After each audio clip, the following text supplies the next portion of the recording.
میرے خاوند کے لیے نوکری نہیں ہے. آج کل بیٹی بڑی دنیا بے روزگار ہے, بڑا پوری دنیا میں یہ انقلاب آیا ہوا ہے, صرف یہاں نہیں ہے, پوری دنیا میں. بہرحال اس کو کہو کہ استغفار پڑھنے کی کثرت کرے, اور آپ بھی اس کے لیے پڑھیں, اور 2 رکعت نماز پڑھ کے دعا مانگیں.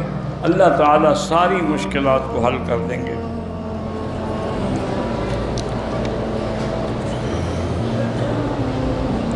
ایک آدمی مجھ سے 20,000 ریال کہتا ہے کہ دے دو تو میں اسٹور بناؤں گا اور آپ کو ہر مہینے میں 1,000 دوں گا. یہ غلط بات ہے.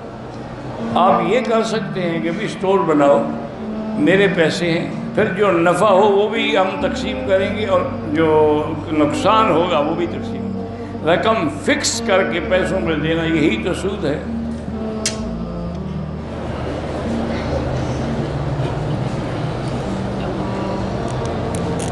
پہلوٹی کا بچہ مجھے نہیں پتا کیا ہوتا ہے.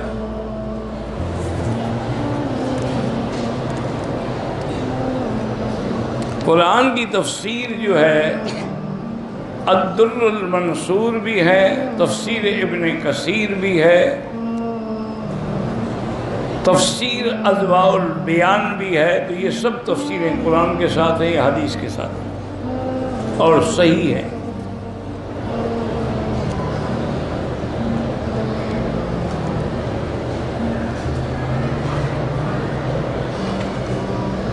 بہرحال وہ جماعت والے یہی کہتے ہیں نا کہ اللہ سے سب کچھ ہونے کا یقین ہو اور غیر اللہ سے یقین ہو. یہ تو کھلی بات ہے, یہ تو واضح بات. یہی تو ایمان ہے کہ ہمیں اللہ تعالیٰ پر یقین ہو اور کسی چیز پہ نہ ہو.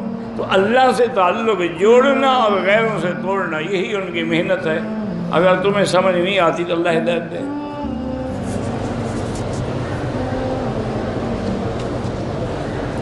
خاوند نے بیوی کو 1 طلاق دی, پھر اس کا خاوند فوت ہو, اب وہ وارث نہیں بنے گی. جب وہ تو مطلقہ ہے, طلاق ہوگی, 1 ہو یا 2 ہو یا 3 ہو.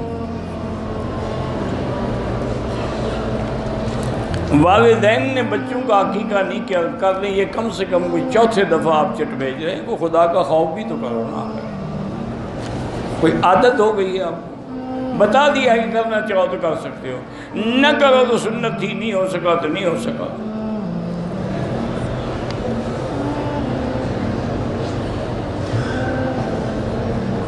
اگر آپ نے قضا پڑھنی ہے تو جیسے قضا ہوئی ہے, یعنی قضا ہوئی سفر میں تو آپ 2 رکعت پڑھیں گے, قضا ہوئی ہے حضر میں تو آپ پوری 4 رکعت پڑھیں. جیسے چھوڑی ہے ویسے پڑھو. آپ نے دیے 10 ریال ہیں, واپس 5 ریال کرو گے.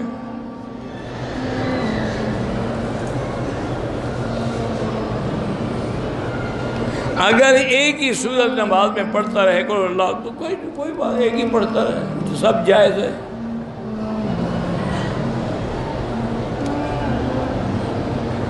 نماز ادا کرنے کے بعد شبہ ہوا کہ ایک قطرہ پیشاب کا نکلا نہیں تھا تو بس ٹھیک ہو گئی نماز. یہ بھی آپ کل پوچھ چکے, آج پھر آ گئے ہیں پوچھنے کے لیے.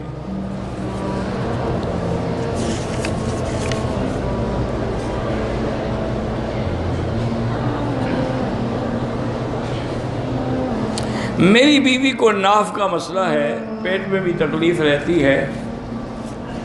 اس کے لیے علماء نے لکھا ہے, قرآن پاک کی آیت ہے وَهُوَ الْعَلِيُّ الْعَظِيمُ بِحَقِّ يَا عَظِيمُ, وَهُوَ الْعَلِيُّ الْعَظِيمُ بِحَقِّ يَا عَظِيمُ. یہ ہر نماز کے بعد 11 دفعہ پڑھ کے وہ خود اپنے ہاتھ سے ان جگہوں پر پھیرے جہاں جہاں تکلیف ہے.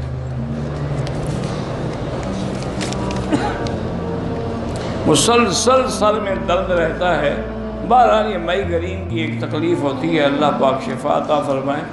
اس کے علاج کے لیے جو ہے اللہ کے قرآن پاک میں بہرحال یہی آیات مبارکہ ہیں وَالْقَاظِمِينَ الْغَيْظَ وَالْعَافِينَ عَنِ النَّاسِ وَاللَّهُ يُحِبُّ الْمُحْسِنِينَ. ہر نماز کے بعد 7 دفعہ پڑھ کے اسی جگہ پر دم کریں. میری 6 بہنیں ہیں اور 1 بھائی ہے.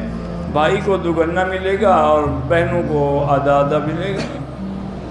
یہ بھی پہلے پوچھ چکا ہے, پھر آ گیا.